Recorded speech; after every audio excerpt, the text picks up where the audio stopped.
Welcome to the Slop Temple. We pray this video helps. In this video, I will explain how to make chicken stock gravy. First, gather your ingredients: good quality chicken stock, unsalted butter, all-purpose flour, and your preferred seasonings like salt and black pepper. Having a whisk ready will ensure your gravy is perfectly smooth and lump-free. This simple process will yield a delicious addition to any meal. The foundation of a great gravy is a well-made roux.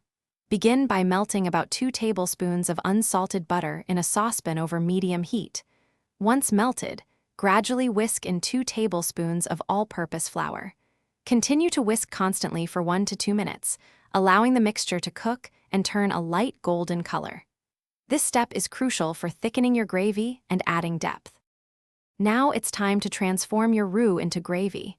Gradually pour in about 2 cups of chicken stock, whisking continuously to prevent any lumps from forming.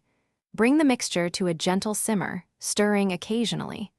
Let it cook for 5 to 7 minutes or until it reaches your desired thickness. Season with salt and pepper to taste, and you're almost done. Finally, taste your gravy and adjust the seasonings as needed. You might want a little more salt or a dash of fresh black pepper.